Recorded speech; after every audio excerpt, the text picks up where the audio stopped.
Bismillah Rahman Rahim. After few days of break, we will again continue with the internal features of the brain. The topic of today's lecture is the broad main cortical areas of cerebral cortex. Broad main cortical areas of cerebral cortex are cytoarchitectural made by Brodmann. Now the cerebral cortex, the gray matter of the cerebrum, it consists of layers. So based on number of layers, the cerebral cortex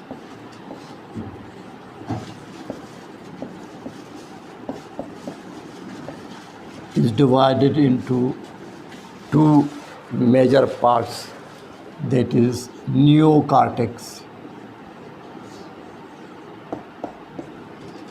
and allocortex.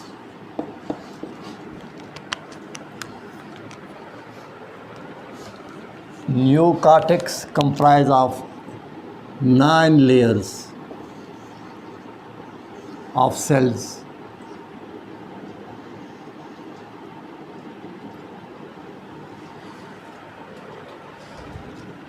And 90% of the cerebral cortex is neocortex.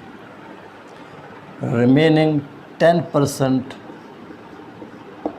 of the cerebral cortex is known as the allocortex. It comprises of 3 to 5 layers of cells. And the examples of allocortex is the olfactory cortex,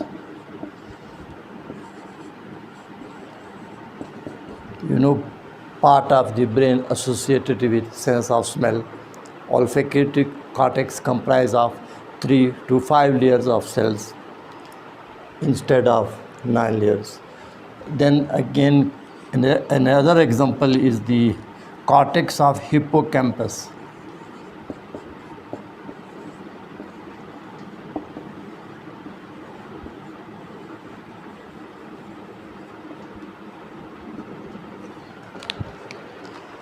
So greater part of the cerebral cortex comprise of 9 layers of cells, that is in 90%, and 90% of the cerebral cortex comprise of 9 cell layers and is known as the neocortex. Remaining 10% of the cerebral cortex is known as allocortex. Instead of 9 layers, it comprises of 3 to 5 layers of cells. And there are only few examples of the allocortex, that is olfactory cortex and cortex of the hippocampus. Now, based on structural and functional differences,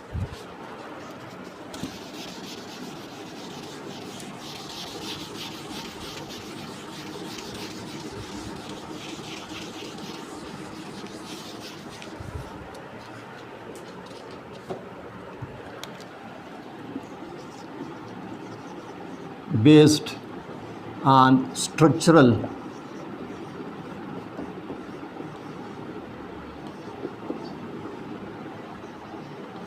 and functional differences,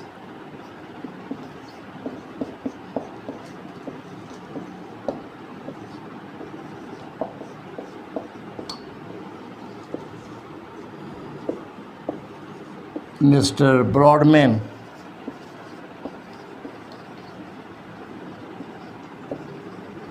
has divided the cerebral cortex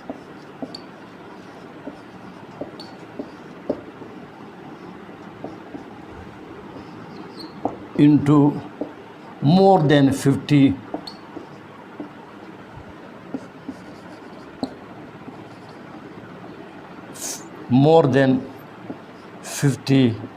areas. And Brodmann numbered these areas, area number 1, 4, 6, 8, etc. So this is the topic of today's lecture. We will discuss the Brodmann cortical areas of the cerebral cortex. One area differ from the other adjacent area structurally and functionally.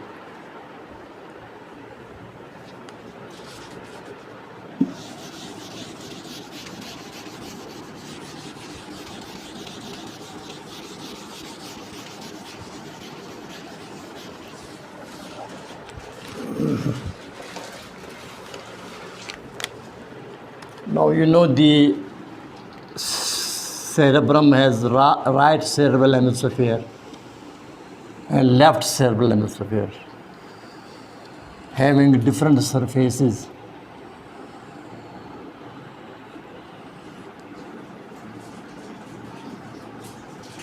Now this is superolateral surface of the cerebrum, and you know it is frontal pole, the occipital pole, and of course this is temporal pole. This is superolateral surface.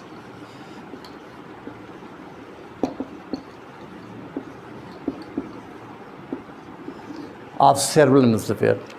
And you know there are different sulci and gyri.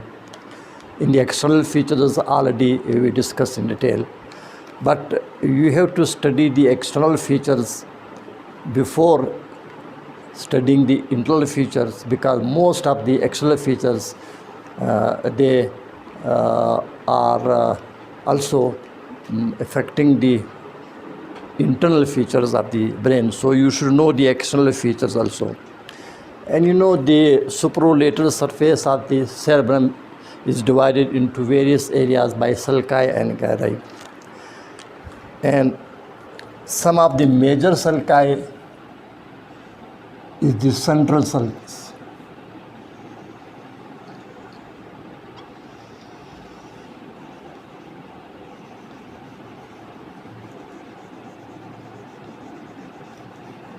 One of the major sulci is the central sulcus.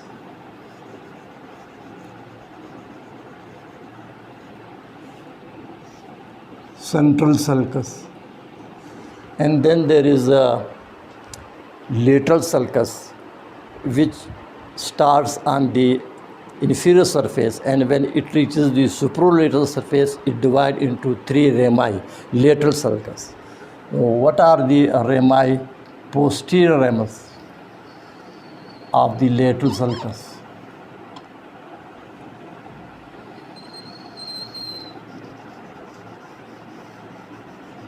This is posterior ramus of the lateral sulcus.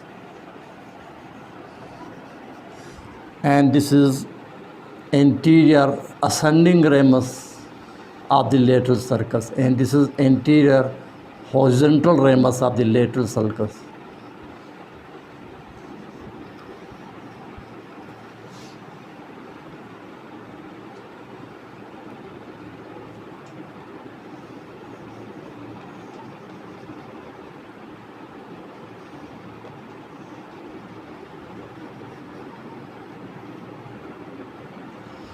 Stem is on the basal surface, anterior ascending, anterior horizontal, and posterior rami of the lateral sulcus are on the superolateral surface.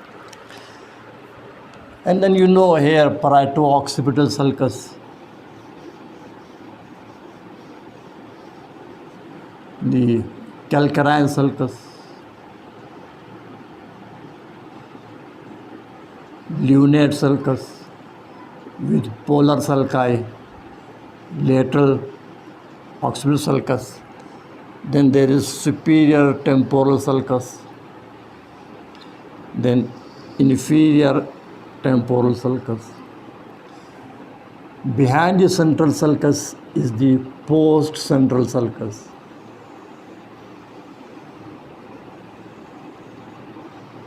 Then intraparietal sulcus.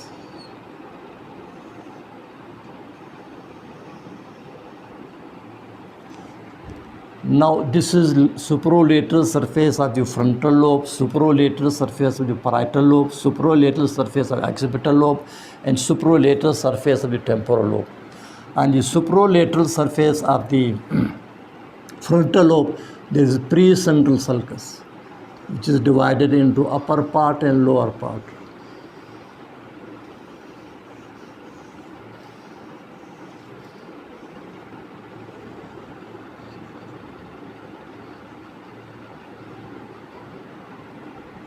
And then there is superior frontal sulcus on the superolateral surface of frontal lobe, and this is inferior frontal sulcus.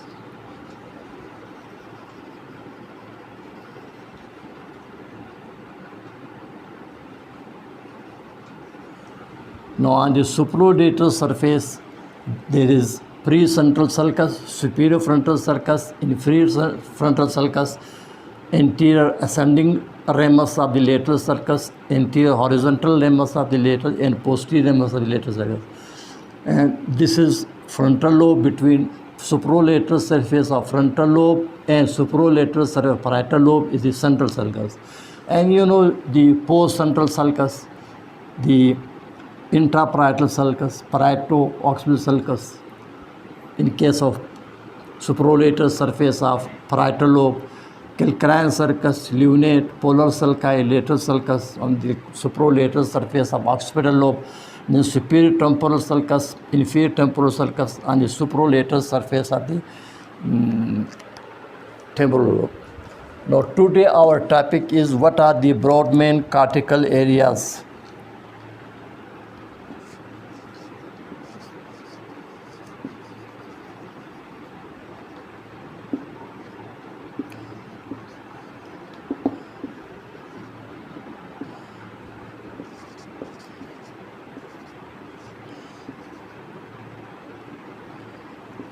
On superolateral surface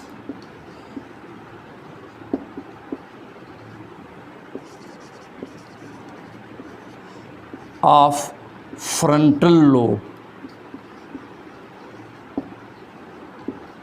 of cerebral hemisphere.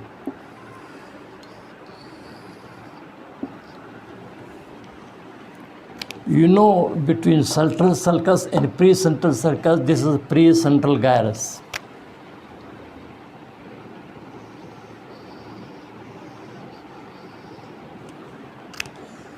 Then between supromedial border and superior frontal sulcus is the superior frontal gyrus. Between superior frontal sulcus, inferior frontal sulcus is the middle frontal gyrus. And below the inferior frontal sulcus, this is the inferior frontal gyrus, which is here again divided into Broca's area, already we discussed. Now on the medial surface of cerebral hemisphere, some of the sulci and gyri, they are continued.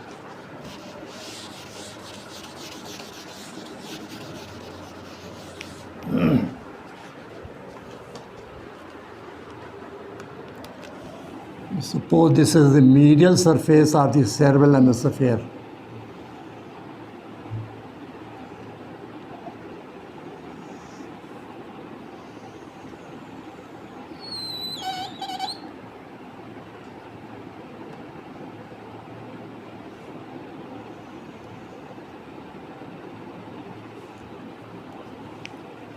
And this is the midline structure, corpus callosum.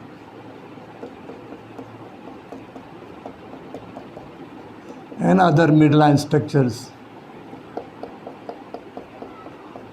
which I have already discussed in the external features. This is the medial surface. Now I told you that the central sulcus continue onto the upper part of the medial surface of the cerebral hemisphere. This is central sulcus and this is cingulate sulcus.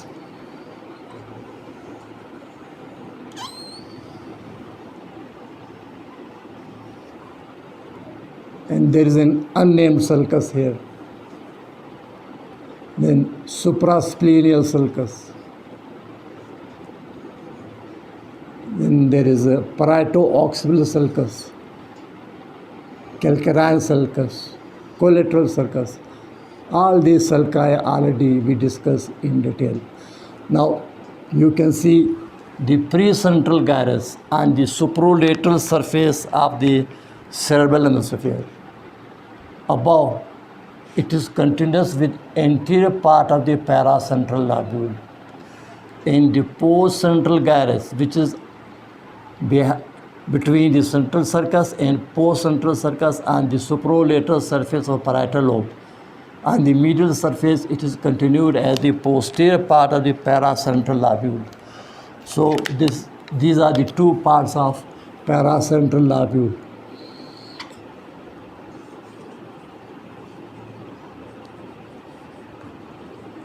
Paracentral lobule. Anterior part, and this is posterior part of the paracentral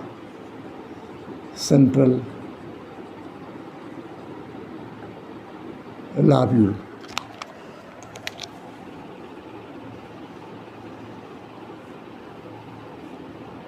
And in the middle is the part of the central sulcus. This U-shaped gyrus on the upper part of the medial surface of cerebral hemisphere is known as paracentral lobule. And you can see the anterior part of the paracentral lobule and the medial surface is continued as precentral gyrus on the superolateral surface of the frontal lobe. Similarly, the posterior part of the paracentral lobule and the upper part of the medial surface is continued as postcentral gyrus on this superolateral surface of parietal lobe. And there is an arch gyrus here connecting the precentral gyrus and postcentral gyrus. Now, our topic is the broad main cortical areas and the superolateral surface of frontal lobe. These we divide into different areas.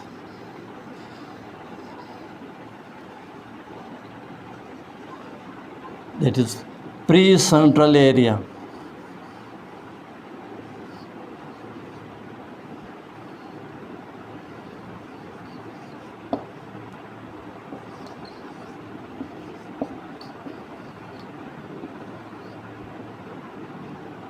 precentral area and prefrontal area.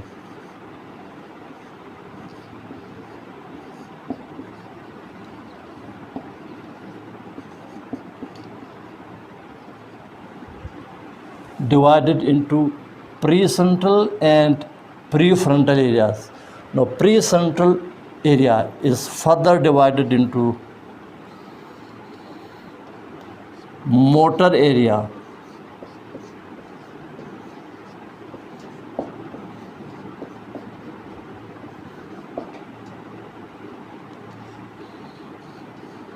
and premotor area.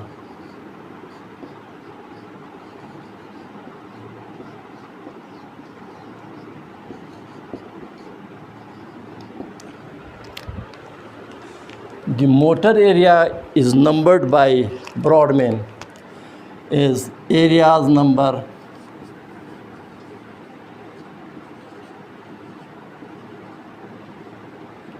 4,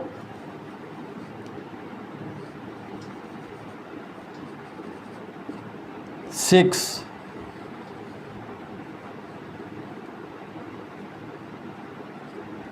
8,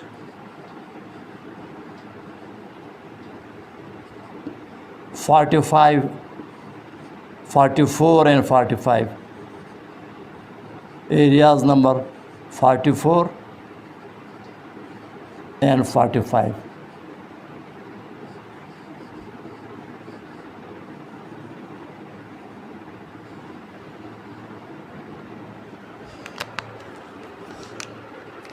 The motor area is further divided based on structural and functional differences by Brodmann into various areas which are numbered. Area number 6, area number 4, area number 6, area number 8, area number 44 and area number 45. Then in front of this motor area is the premotor area.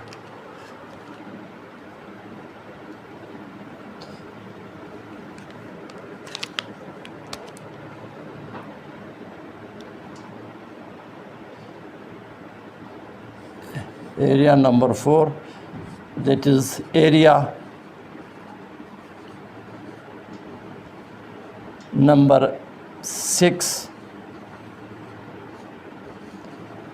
area number 8,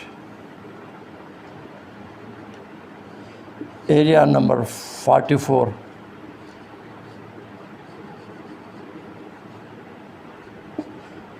and area number 45.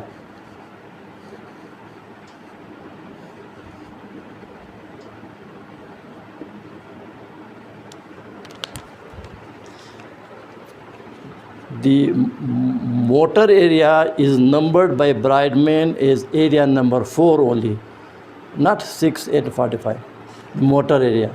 And the premotor area is divided into areas number 6, 8, 44, and 45.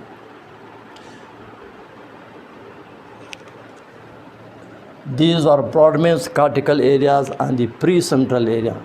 Now, in front of the precentral area is the prefrontal area. Now, the motor area 4 is the superolateral surface of precentral gyrus.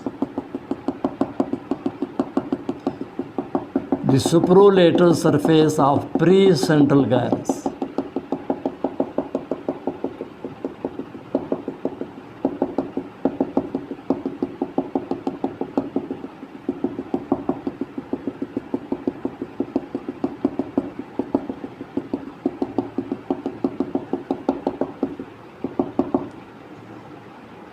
This is area number, Brodmann cortical area number 4.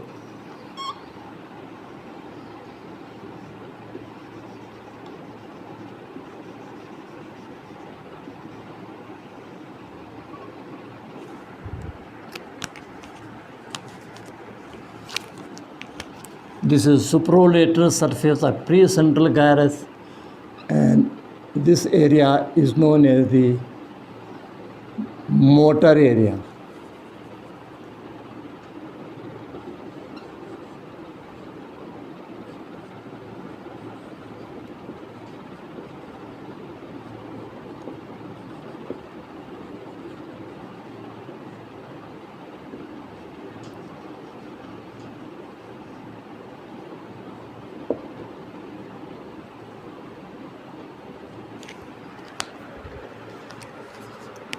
Motor area, Brodmann cortical area number 4 is the superolateral surface of precentral gyrus. Then what is the premotor area? The premotor area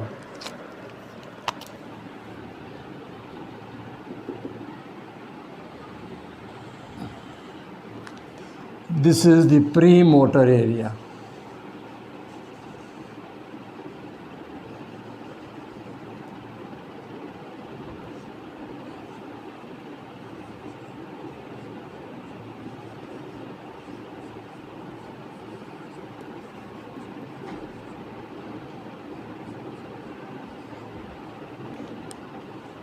Premotor area. Now, can you see the premotor area? It includes the posterior part of the superior frontal gyrus, posterior part of the middle frontal gyrus, and posterior part of the inferior frontal gyrus. The motor area, Brodmann cortical area number 4, is the superolateral surface of precentral gyrus. This is motor area. And the area in front of it is known as premotor area. And what is that? Posterior end of the superior frontal gyrus, posterior end of the middle frontal gyrus, and posterior part of the inferior frontal gyrus. This is just a line to differentiate between rest of the superolateral surface. Now, what is this? Collectively, both motor and premotor area. is known as the collectively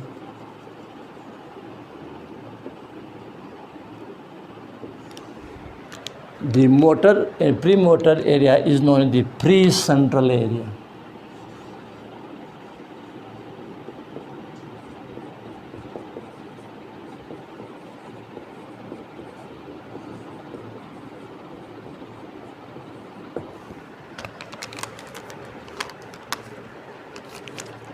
Now this area with the green dots in front of the area number 4 are the motor area, which comprise of posterior ends of the superior frontal gyrus, posterior end of the middle frontal gyrus, and posterior end of the inferior frontal gyrus is known as premotor area. So here you can see this summary.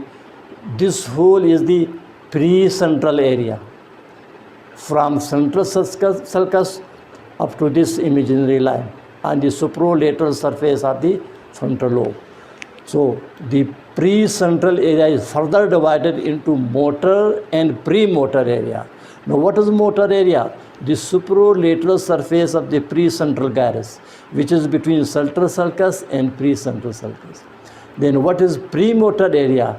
The supralateral surface of posterior end of the superior frontal gyrus, posterior end of the middle frontal gyrus, and the posterior end of the inferior frontal gyrus.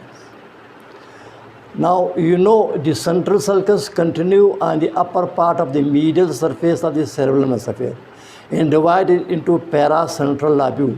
Now this is anterior part of the paracentral lobule and this is posterior part. So this the premotor area continue over the anterior part of the paracentral lobule. Now the motor area is numbered by Brodmann as area number 4.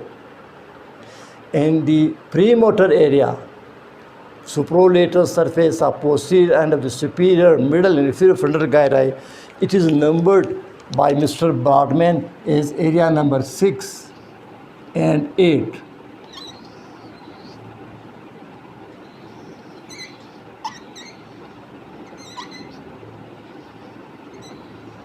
Brodmann cortical area number 6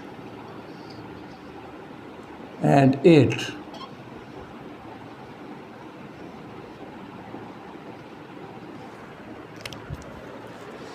The motor area is numbered as area number 4 and the premotor area is numbered as area number 6 and 8. This is also area number 6 and 8. This is also numbered as area 6 and 8. This whole is area 6 and area 8.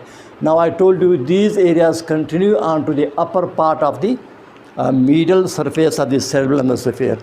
So the anterior part of the paracentral lobule is continuation of what?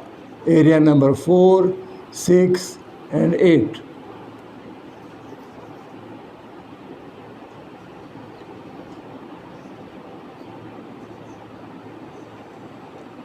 This area number 4, area number 6, area number 8.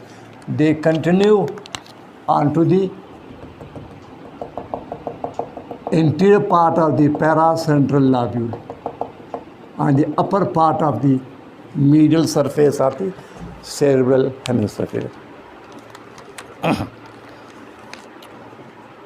So this was the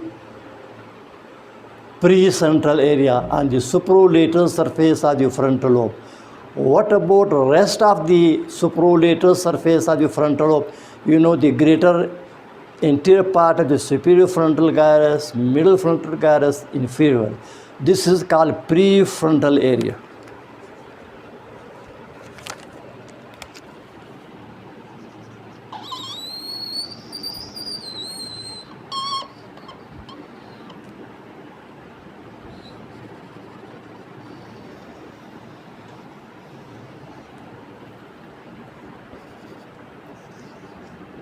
Prefrontal area.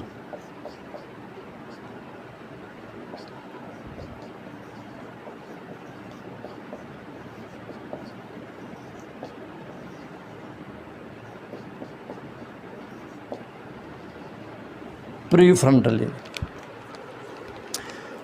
Now, the inferior part of the inferior frontal gyrus on the supralateral surface of the frontal lobe is traversed by anterior ascending ramus or anterior horizontal ramus, dividing into pars orbitalis, pars triangularis, and pars opercularis. All this already we discussed with the external features. Now, suppose, for example, this is pars triangularis.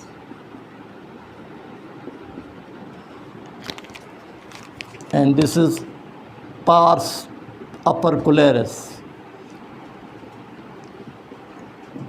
And you know this extend into the orbital surface, pars orbitalis. Now Brodmann has also numbered these areas. This area, pars triangularis, lower part of the supralateral surface of the frontal lobe, Brodmann has numbered it as area number 44.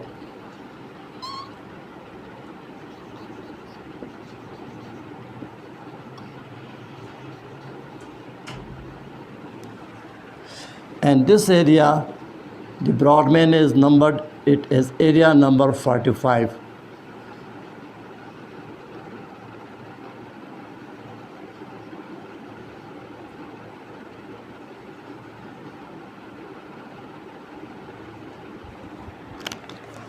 This pars triangularis is numbered as area number 44.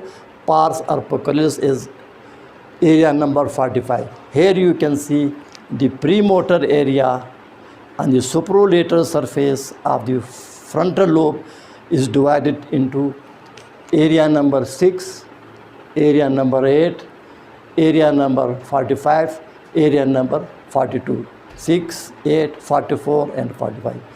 And the motor area is area number 4. And rest of the supralateral surface of the cerebral basosphere is known as the prefrontal area. Now, what is the functional significance of these areas?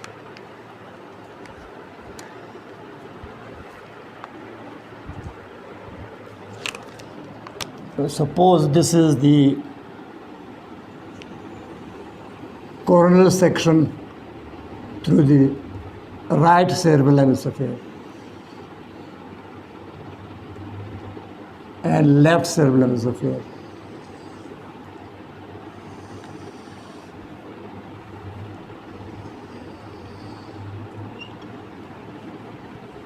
This is supralateral surface and this is medial surface.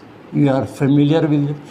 And this is gray matter. I've shown it broader so that to complete this diagram.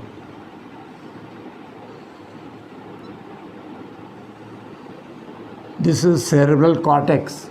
This is gray matter called cerebral cortex and this is white matter.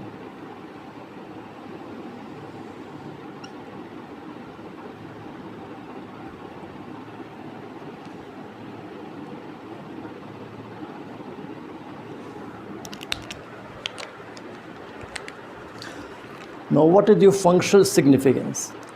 The Brodmann cortical area number 4, that is motor area, on the supralateral surface of the frontal lobe and anterior part of the paracentral lobule and the upper part of the medial surface of cerebral hemisphere. Control voluntary movements. Area number 4. Control voluntary movements of opposite side of the body.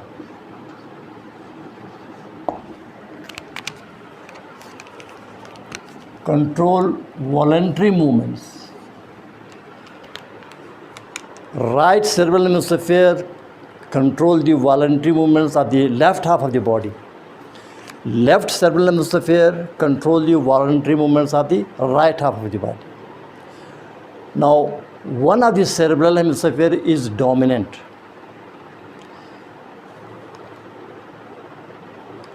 In most of the people, it is the left cerebral hemisphere which is predominant. Why? Because most of the population of the world is right-handed. So in right-handed people, which is 90% or more than 90% throughout the world, in those persons, the left cerebral hemisphere is predominant. And remaining 10% or less, the population is left-handed. In those, the right cerebral hemisphere is dominant. Now, in these areas,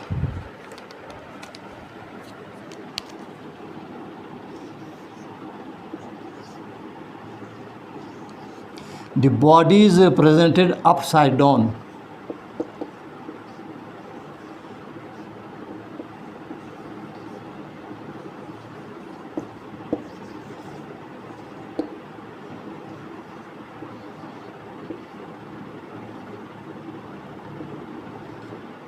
There is a center for each part of the body, head and neck, trunk, upper limb, lower limb. But here the centers are reversed, the body is reversed, upside down.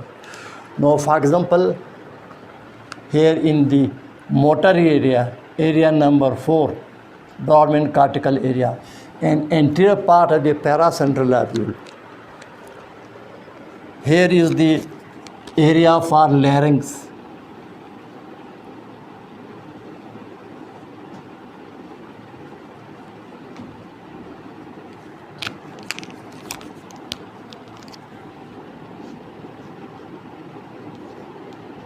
Larynx,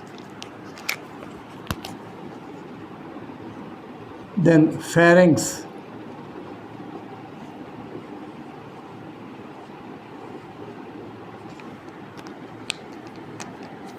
then tongue,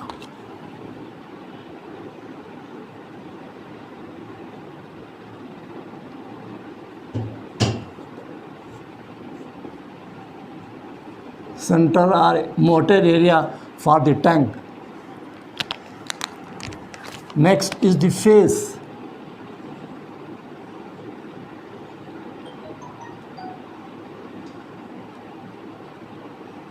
Face means the upper lip, lower lip, upper jaw, lower jaw. This is for face. Next to it, hand.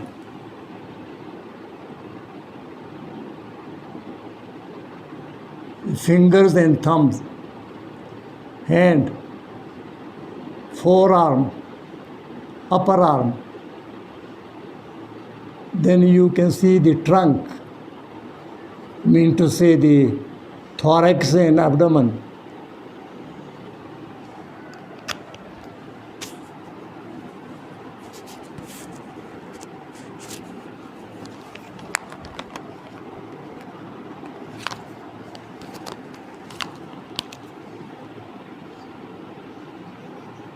Upper limb, hand, forearm, upper arm. Next to that is the trunk.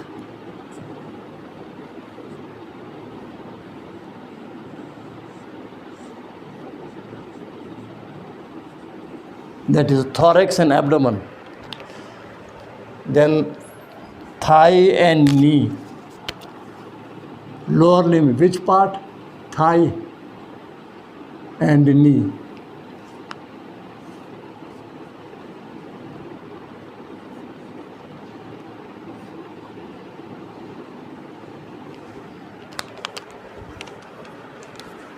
Where? On this supralateral surface of the precentral gyrus, larynx, pharynx, tongue, face, which include upper lip, lower lip, rest of the parts of the face. Then there is the hand, forearm, upper arm, trunk, thorax, abdomen, thigh, and knee. Here the precentral gyrus ends and continue on the anterior part of the paracentral label. So this is supralateral surface. And then this is the medial surface. What are the rest of the parts? That is leg,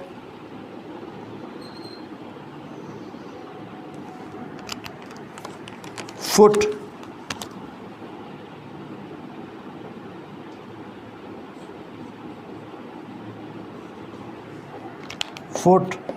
leg,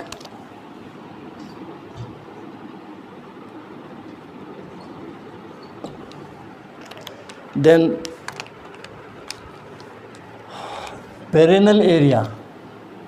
You know, in the perineal area there is urethral sphincter and anal sphincter.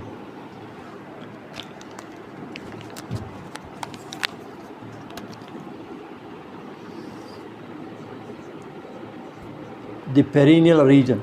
So what is in the perineal region? That is anal sphincter,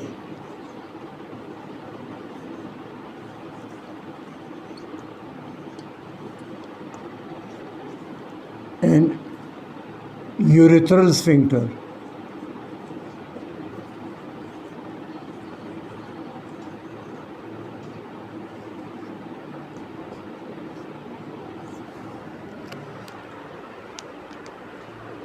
So the voluntary part of the anal sphincter and the urethral sphincter are here.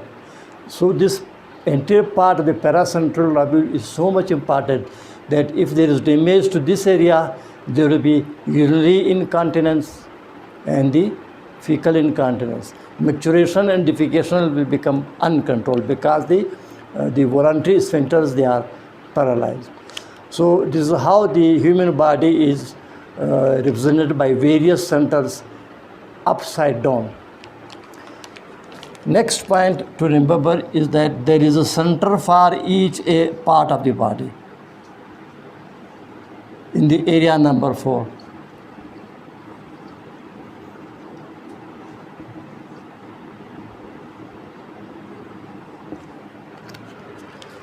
For example, I will draw centers here in the left cerebral hemisphere. Now suppose this is center for larynx and pharynx in the cerebral cortex. This is center for tongue. This is center for face. But this is incorrect. Why? Because all these centers, they partially overlap each other. In this diagram, there is no overlapping of these centers. These centers for each part of the body, they are not like this. They are partially overlapping each other.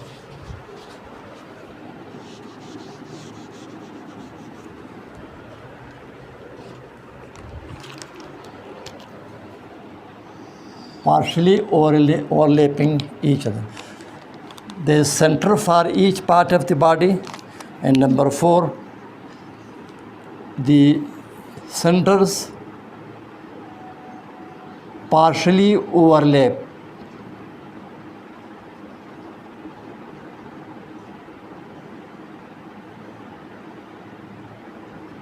each other.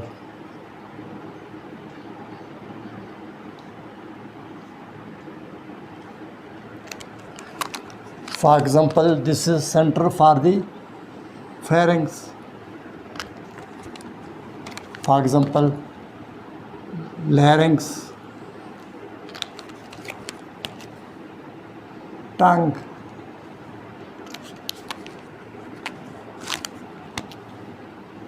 face, etc., etc.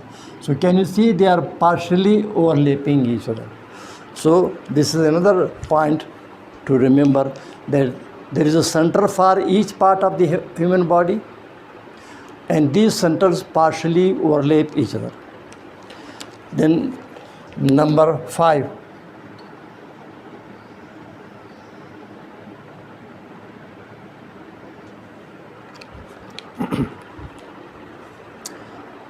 some centers are larger and some are smaller. The size of these centers do not depend upon the size of the body. For example, the center for the head will be larger as compared to the center for the upper arm or forearm. It is not like this. The sizes of these centers vary. According to what? According to the movements, whether the movement is fine, rapid movement or coarse movement. For example, flexion, extension, pronation, supination, abduction, adduction, circumduction, these are coarse movements.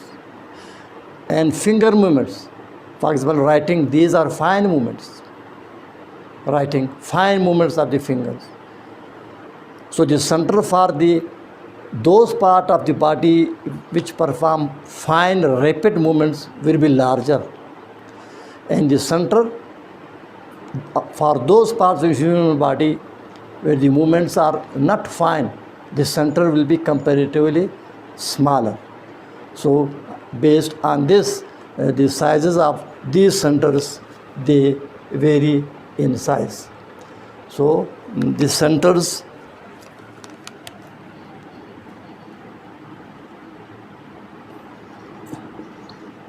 the sizes of centers vary based on type of movement, not part of the human body. The finger movements are fine, so there will be larger center for the fingers. Thumb movement is fine, still there will be larger center for the thumb. Movements of the tongue and lips, they are rapid and fine, so the movements of the lips and tongue would be larger. So the sizes of these centers do not depend upon the size of the body parts.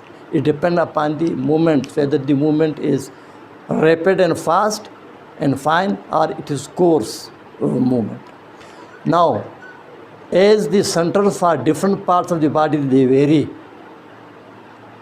what will be the structural physique of the human body based on sizes of the center? If you are asked to draw the structure of physique of human body, what will be the appearance of human body, different parts of the human body according to the sizes of these centers?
As I told you that the centers in the motor area, dormant cortical area number 4, depend upon the movement, whether the movement is fine or it is coarse. The finer is the movement, larger is the center.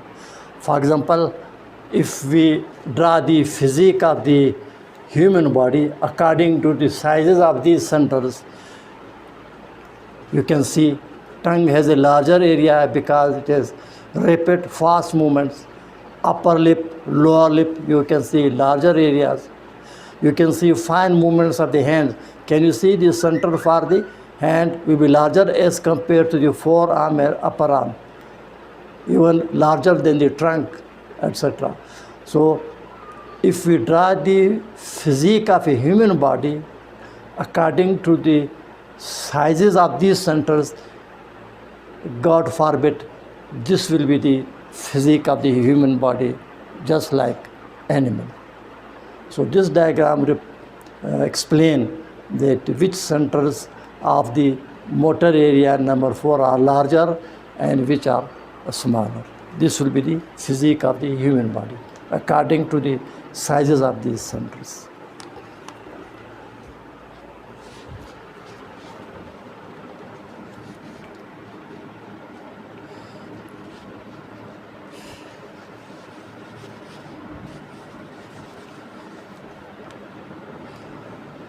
This was about the motor area, broad means cortical area number 4. What is its function? Control voluntary movements of the opposite half of the body. What is the function of the premotor area, area number 6 and 8? That is the superolateral surface of the posterior end of the superior frontal gyrus, middle frontal gyrus, inferior gyrus.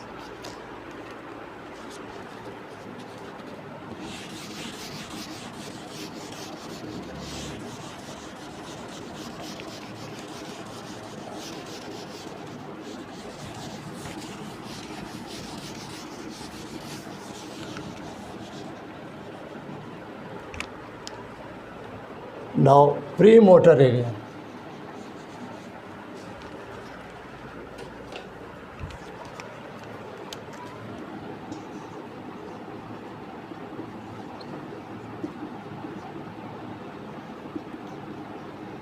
Area number 6 and area number 8.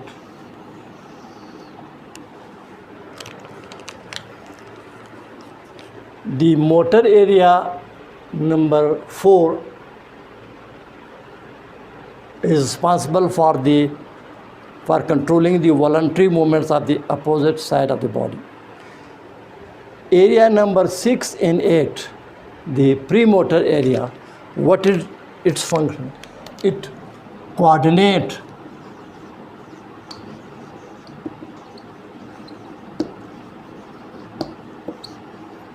the voluntary movements.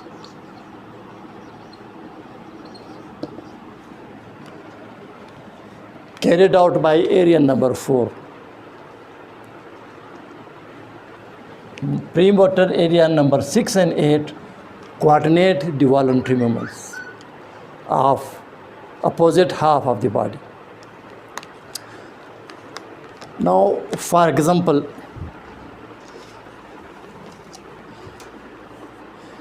this is a glass of water filled with water. Now I want to drink water.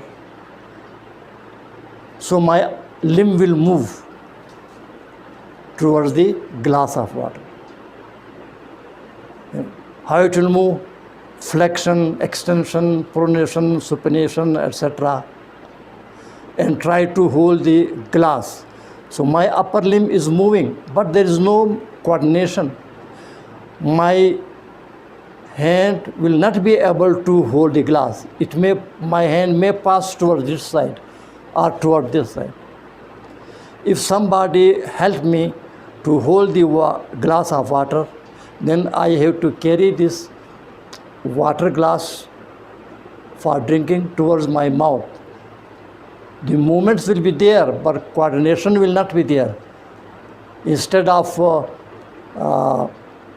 keeping the water glass for drinking towards the mouth, it is possible that it may pass to the nose, to the ear, to this side or that side. It is when there is incoordination. Area number 4 just control the voluntary movements of the opposite half of the body. And area number 6 and 8 coordinate these. So when the movement is coordinated, then we will be able to perform that act. So area number 4, if area number 6 and 8 is degenerated, damaged, and the area number 4 is intact, so we'll be able to move our opposite half of the body, but the movement will be purposeless, incoordinated. If the area number 4 is damaged, area number 6 and 8, they are intact, then movement, voluntary movement will be affected. Still we can move the upper and lower limb if the area number 4 is damaged. Why? It is because of extrapyramidal system. So the cortical, broad main cortical area number 4 control the voluntary movements of the opposite half of the body, while the broad main cortical area number 6 and 8, it coordinate these movements, these voluntary movements.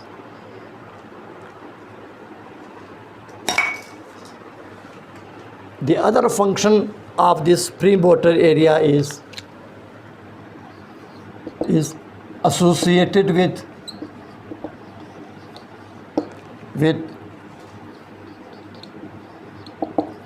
functions of extrapyramidal system.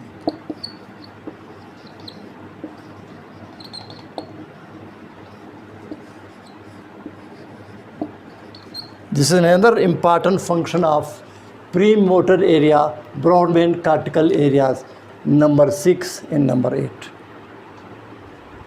Now what is this? Motor system we divide into 2.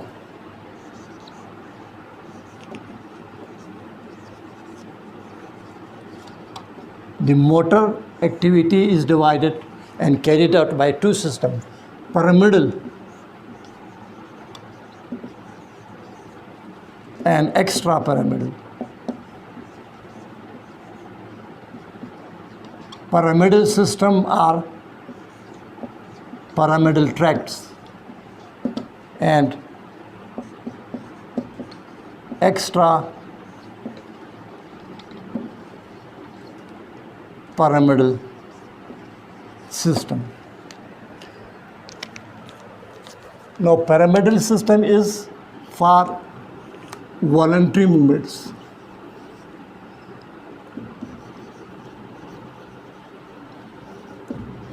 Of the body, carried out by area number 4 and coordinated by area number 6 and 8. Extrapyramidal system, it is also a motor system. It modifies the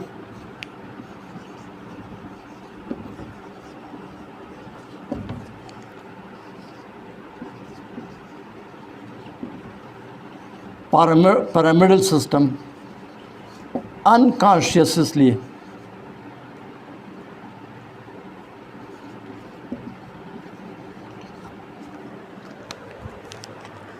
Now I will explain this by an example.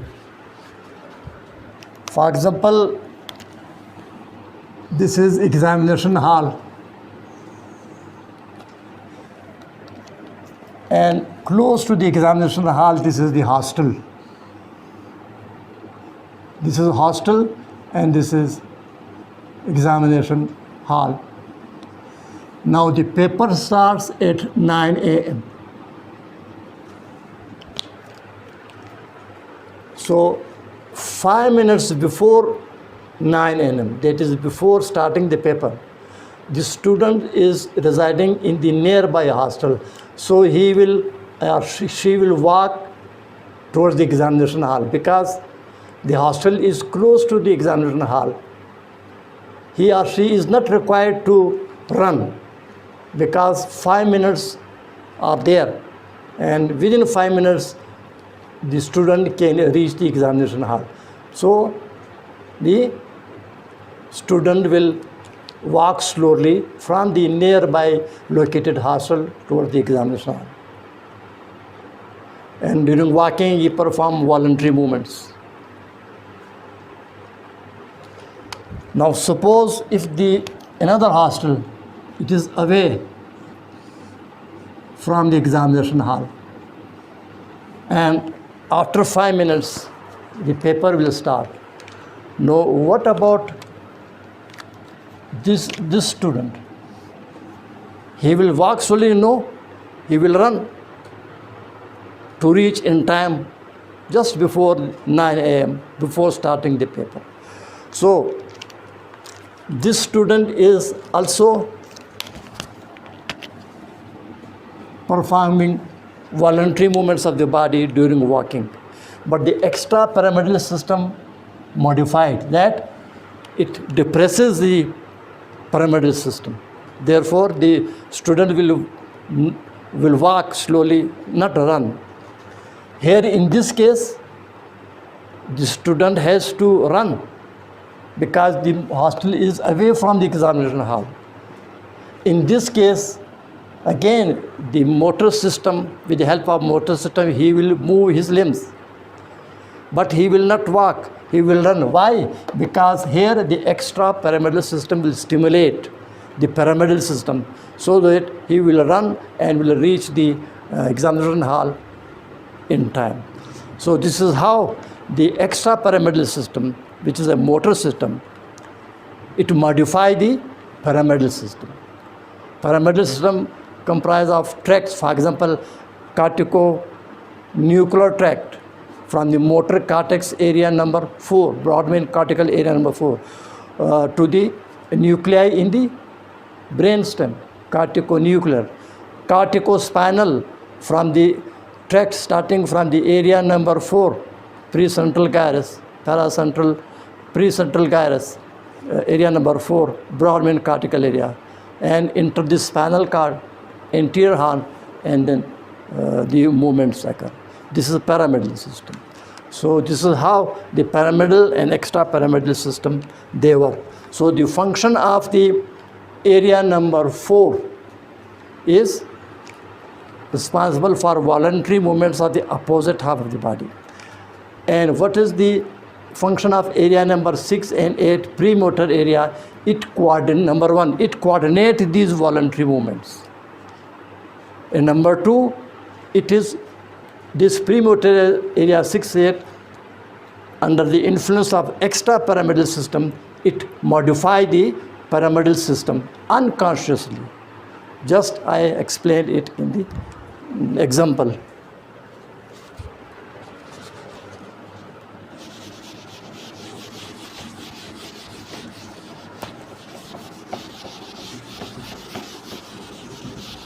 Now this is a premotor area, area number 6-8, supralateral surface of posterior and superior frontal gyrus, middle frontal gyrus, inferior frontal gyrus. The supralateral surface, area number 6 and 8 of middle frontal gyrus, is also known as the frontal eye field.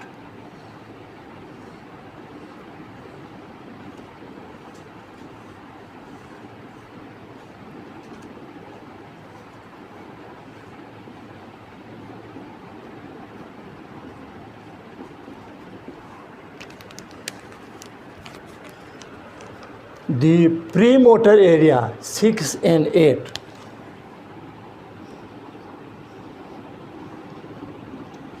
or the supralateral surface of the posterior end of the middle frontal gyrus, this area is also known as frontal eye field.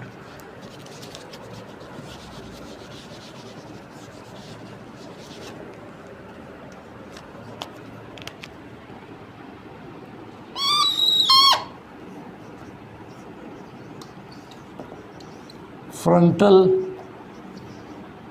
eye field.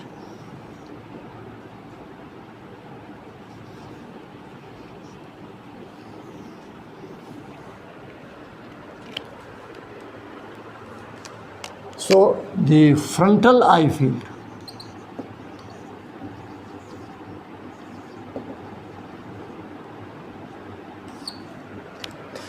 the visual center is in the occipital lobe. This is occipital eye field. Here on the supralateral surface of the posterior end of the middle frontal gyrus, area number 6 and 8. Apart from coordination and extrapyramidal function, this area is also known as the frontal eye field. And what is that? Posterior end of the middle frontal gyrus.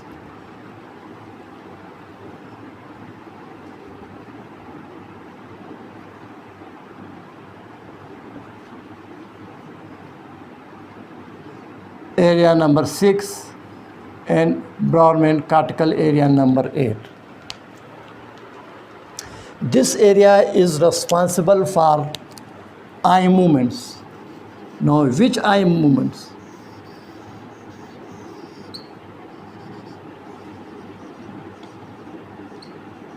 Convergence and conjugate.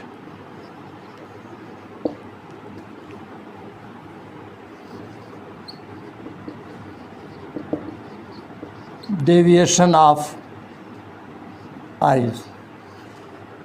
The frontal eye field, which is the posterior supralateral surface of posterior end of the middle frontal gyrus, Brodmann cortical area 6 and 8, is also known as frontal eye field.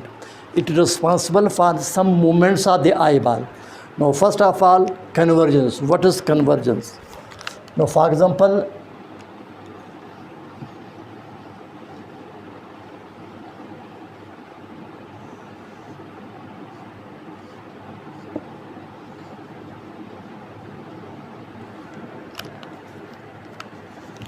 this is a right eye and this is left eye.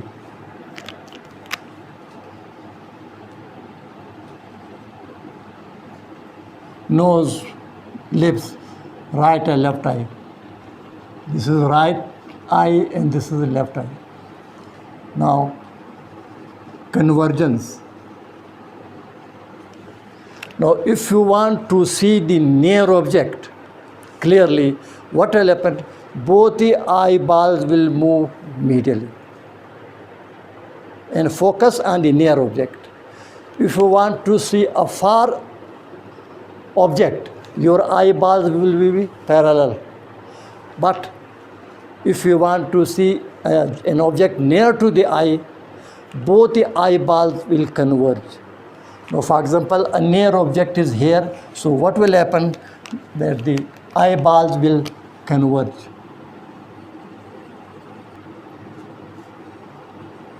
They will converge to see the near object.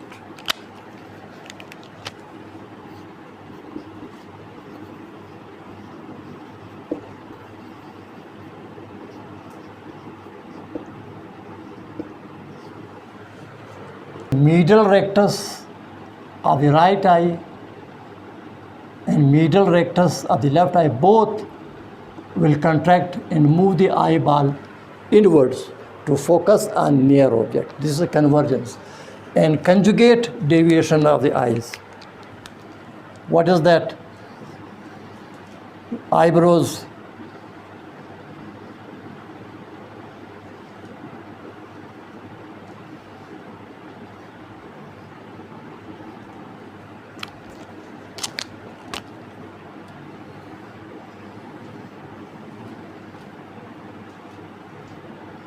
Right eye and left eye.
Now, if you are asked to see this object without moving the head, so what you will do? You will move your eyeball like this.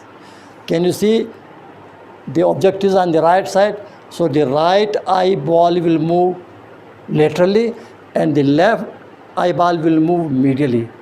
The right eyeball will move laterally because of contraction of lateral rectus, and the left eyeball will move medially because of contraction of medial rectus. Now, if you want to see an object on the left side here, without moving head, you will be allowed to move your eyeball. So you will move your eyeball like this. In this case, the left eyeball will move laterally toward the temporal region because of contraction of lateral rectus, and the right eyeball will move medially towards the nose because of contraction of medial rectus. So this movement is known as the conjugate movement.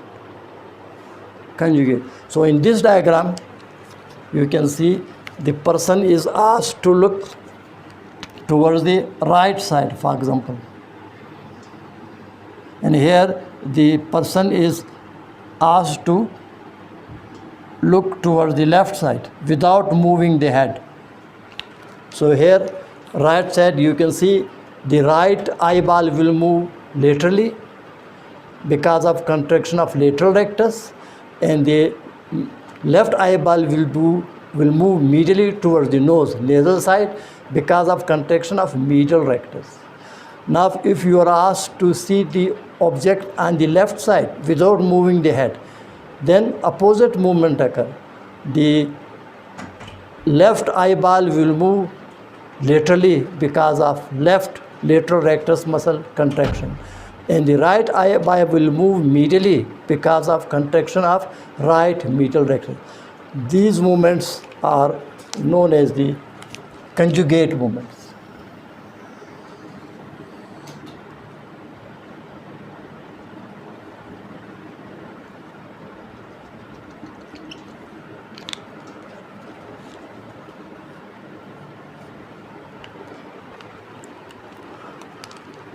Thus, these movements are carried out by frontal eye field, that is the posterior end of the middle frontal gyrus, broad metacartical area number 6 and area number 8.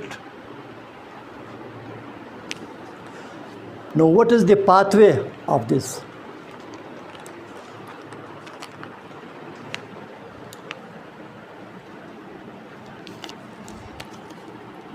You know the retina, right optic nerve, left optic nerve,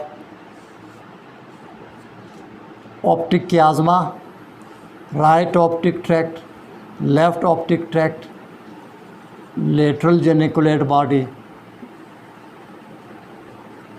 then optic radiation, and then there is a visual cortex, visual center, occipital lobe,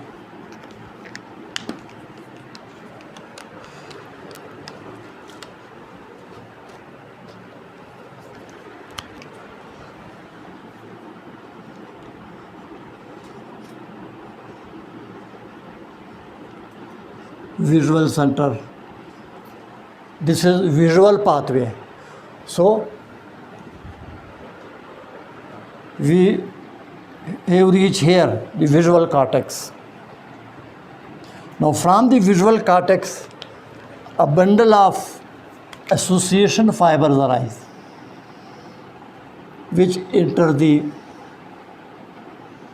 frontal eye field.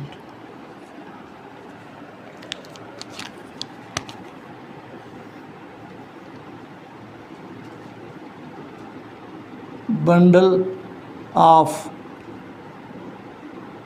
association fibers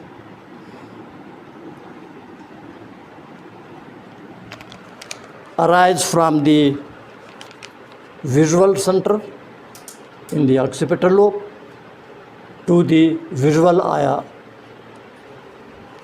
eye field. This is the bundle of association fibers. From the area number 6, 8, the frontal eye field, then fibers pass through the internal capsule and terminate in the nuclei of cranial nerves responsible for the movement of eyeball, midbrain, pons, medulla oblongata. So what are the nuclei? Oculomotor nerve in the midbrain, oculomotor nerve nucleus,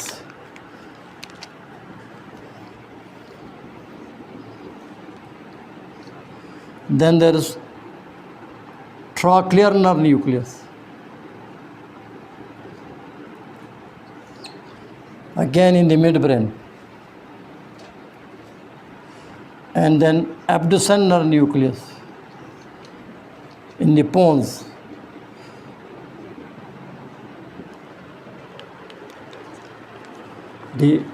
All the muscles of the eyeball, they are innervated by oculomotor nerve, except superior oblique and rectus externus. All the eyeball, extraocular muscles of the eyeball are innervated by oculomotor nerve, except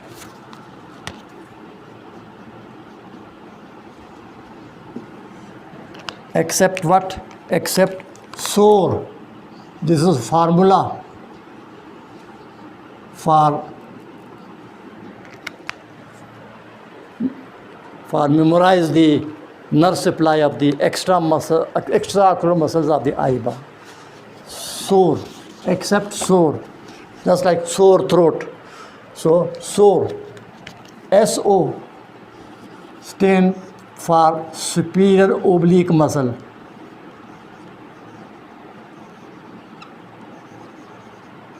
Muscle of the eyeball. And RA, rectus externus,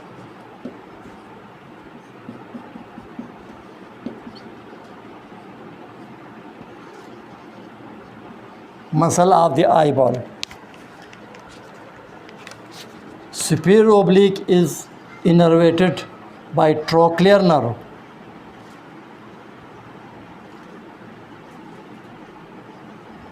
while the lateral rectus or rectus externus, it is innervated by abducens nerve.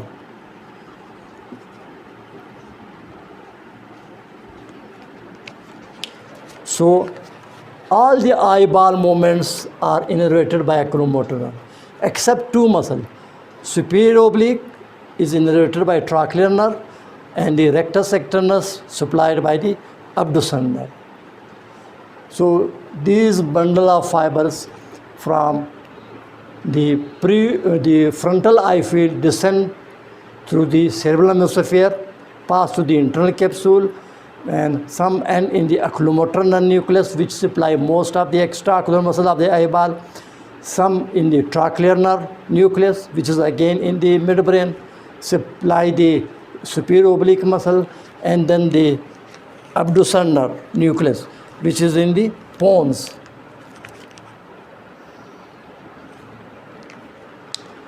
Abducens nerve, which supply the rectus externus muscle.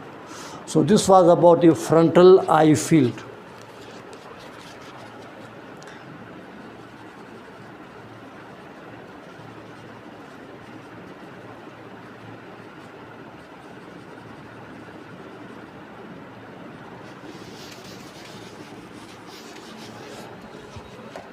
Now we talk about the location and function of the Brodmann cortical area number 4, Brodmann cortical area number 6 and 8, along with the frontal eye field, and the superolateral surface of the frontal lobe, which continue onto the upper part of the medial surface of cerebral hemisphere, anterior part of the paracentral lobule. Then the other motor area is area number 44 and area number 45. The lower part of the inferior frontal gyrus is traversed by anterior ascending ramus and anterior horizontal ramus, dividing this area into pars triangularis. Area number 44, pars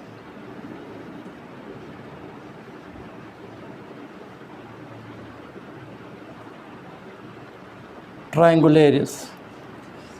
Area number, Brodmann cortical area number 44, and pars opercularis.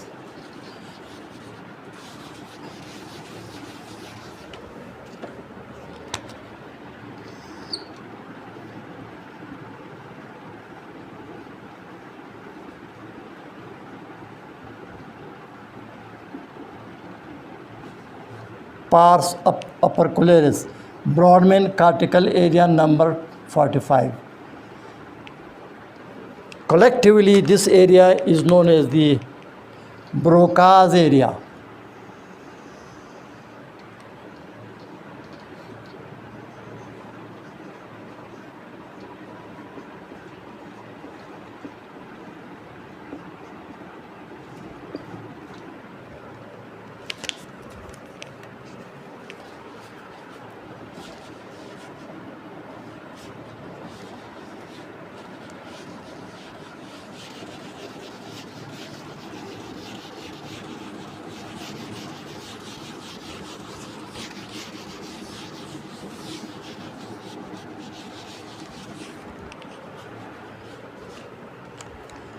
Now this premotor area,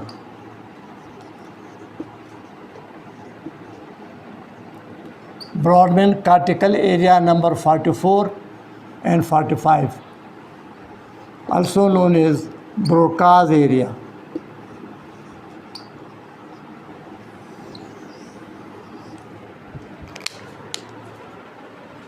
What is the function of this area? It is motor speech area.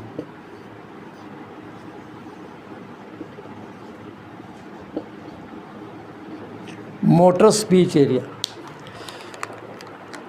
To produce speech, you move your lips, your tongue, your palate, your lips, your jaws, your neck, etc. These are the motor activities associated with speech. Without the movements of lips, tongue, palate, larynx, jaws, etc., one cannot produce the speech. So these motor activity associated with speech is controlled by area number 44, 45, known as the Broca's area. Now in the right cerebral hemisphere is the right Broca area, and in the left cerebral hemisphere is the left Broca area. Now, as I told you that more than 90% of the population of the world is right-handed. This is why that the left cerebral hemisphere is predominant.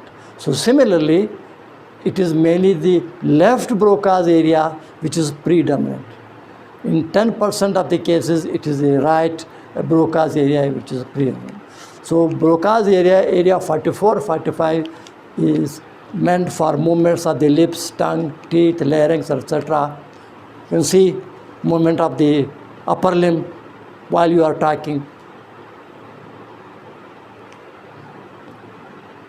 This is motor speech area. Now speech has two components. Number one, motor component.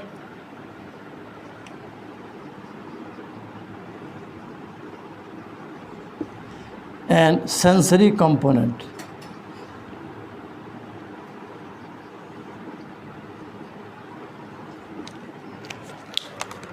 What is the motor component of speech? as I explained just now, movements of the lips, tongue, palate, larynx, neck, limbs, etc. to produce speech. This is the motor component, and it is controlled by Broca's area. Area number 44, 45, pars triangularis and pars opercularis, and the lower part of the supralateral surface of the inferior frontal gyrus. What is the sensory component of the speech? For example, if I ask you to say Pakistan, if your sensory speech area is normal, you will pronounce it as Pakistan. But if sensory center, which we'll discuss later on, is damaged, you cannot pronounce. Or if I write on the board Pakistan, and I will ask you to read it, if your sensory center is normal, you will pronounce it as Pakistan. But if the sensory component is damaged, you can see, but you cannot read. So motor component of speech is movement of the lips, tongue, larynx, neck, etc. to produce speech. And the sensory component, for which again there is a center that we'll discuss later on in the parietal lobe, etc., is the person is able to repeat the word or to read the word, written word. So if the motor speech area is damaged, it will result in motor aphasia.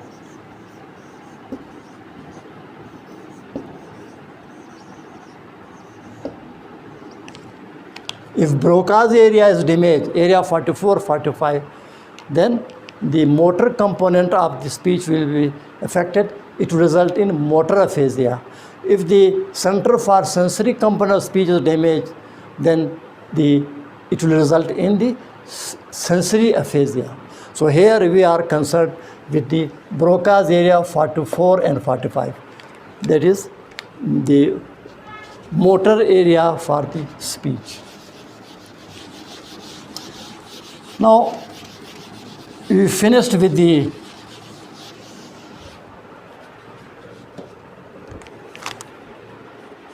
Brodmann cortical area, motor area number 4, on the supralateral surface and anterior part of the paracentral lobule.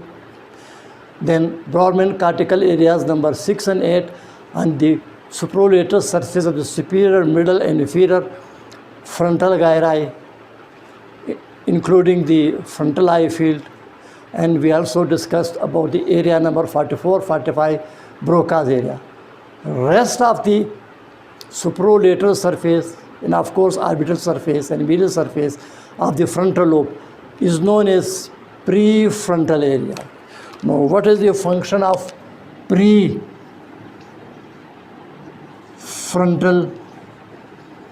area?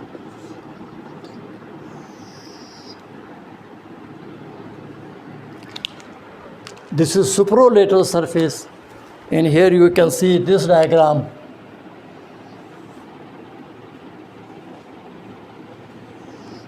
Is the medial surface. This is medial frontal gyrus. This is numbered. You can see this is on the medial surface. This is frontal lobe. This is parietal lobe. This is occipital lobe, and this is temporal lobe on the medial surface. So you can see the medial frontal gyrus is area number 31. Then cingulate gyrus, area number 32, area number 23, area number 24.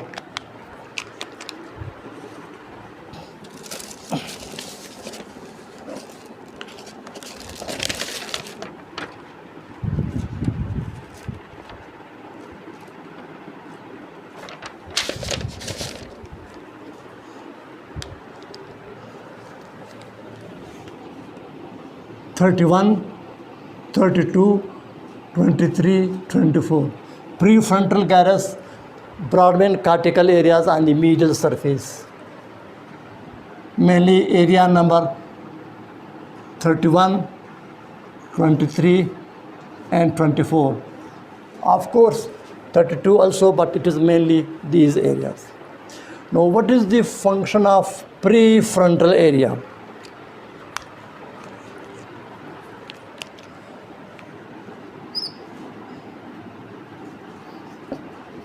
It control emotions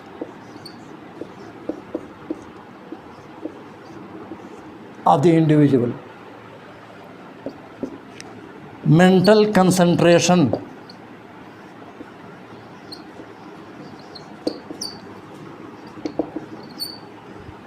attention,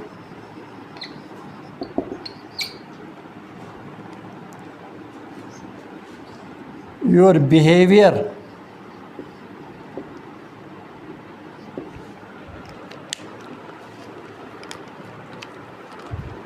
these are some of the known functions of prefrontal area. That is, it controls your emotions, your mental concentration, your attention, your behavior. What is behavior? For example, your friend, class fellow has invited you to a dinner. You are sitting in the drawing room, and nearby is the dining hall, and on the table there are delicious foods. Will you jump immediately onto the dining table? No, you will wait unless and until your friend will request you to please come to the dining table and enjoy the dinner. Or he will say, Bismillah, kare, and start the dinner. What is the thing which is, you are very hungry, but still it prevents you, and wait for the host to request you to go towards the dining table? It is the behavior, and this behavior is controlled by prefrontal area. Then emotions and mental concentrations. What to talk about the personal,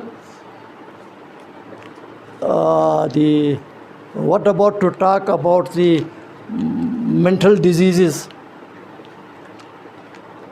the personal attitude,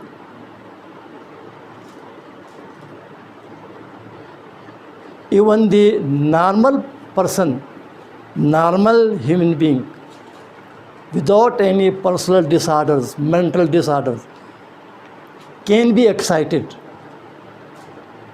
can become angry, and can behave like an animal. He can jump, he can kick you, he can abuse you. Even normal healthy person, then he is overexcited, he is stimulated, he is angry and very sad. It is the prefrontal lobe which control the emotions of the person. You know, the Holy Quran, the subject of the Holy Quran is human being. So in the Holy Quran, the God Almighty says that I have held or controlled the human being by his forehead. I have held or blessed with a system which control your behavior, your attitude. By what? By forehead. Now grasp now, what is forehead? This part of the scalp and the frontal bone. It makes no matter. What is inside? It is the prefrontal lobe inside, which control the emotions of the human being. So the God says that I have blessed you with providing the prefrontal lobe, which control your emotions, and you do not behave like an animal. When you are agitated, when you are angry. So the prefrontal lobe control the emotions. This I will explain with the help of a diagram.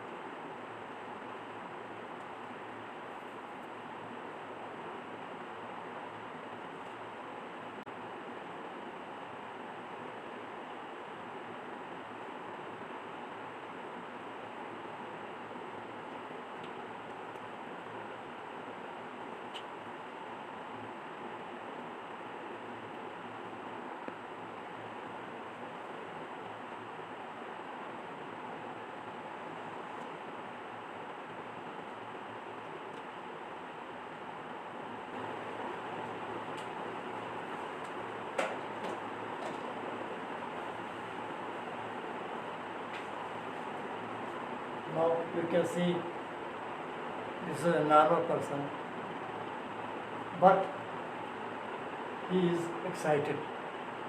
So you can see his pupil will be dilated, he will be sweating, heart rate will be more, pulse rate will be more, cutaneous blood vessel will be dilated